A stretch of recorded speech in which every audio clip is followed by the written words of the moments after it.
ganito. Pag ganito, tayo mamamagitan.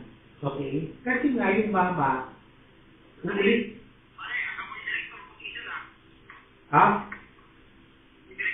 Hindi, ganito. Pakinggan mo muna, kuya. Ganito, kuya.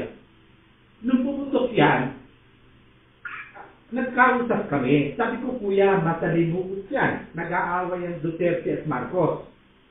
Okay? Huwag kang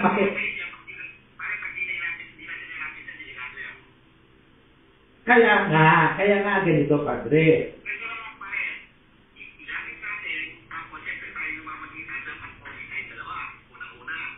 Hindi.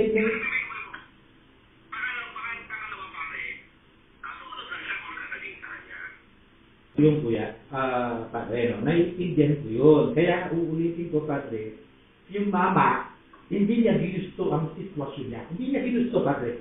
Never. Sinabi ko na, pero kaya mo hawakan yan. Kaya mo siya hawakan. Kaya kong iparating yung mensahe. Pero yung sariling desisyon. Kaya nga. Ibig sabihin, padre, may hindi, padre, marunong tayong mawak ng informasyon. Ang sinasabi ko, padre, kung ano magiging desisyon niya, sa kanya yun, padre, di ba? Kahit kabubuti niya yun. Siyempre ako, itutulay ko. Hindi ko papanggitin kung sino yung gustong mga pangalan na sinasabi mo. Wala akong papanggitin. Ang sinasabi ko, yung solusyon, remedyo, or what, siya magdidesisyon sa sarili niya. Padre, di ba?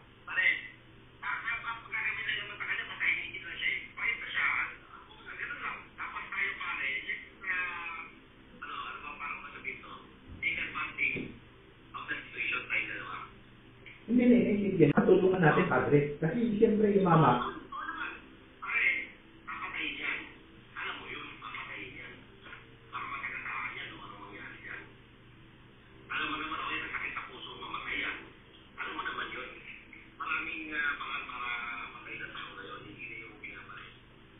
Sige, padre. Ganun na muna.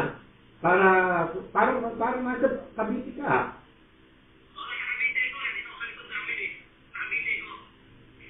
Padre, ano lang, pipintas ha? Pipintas.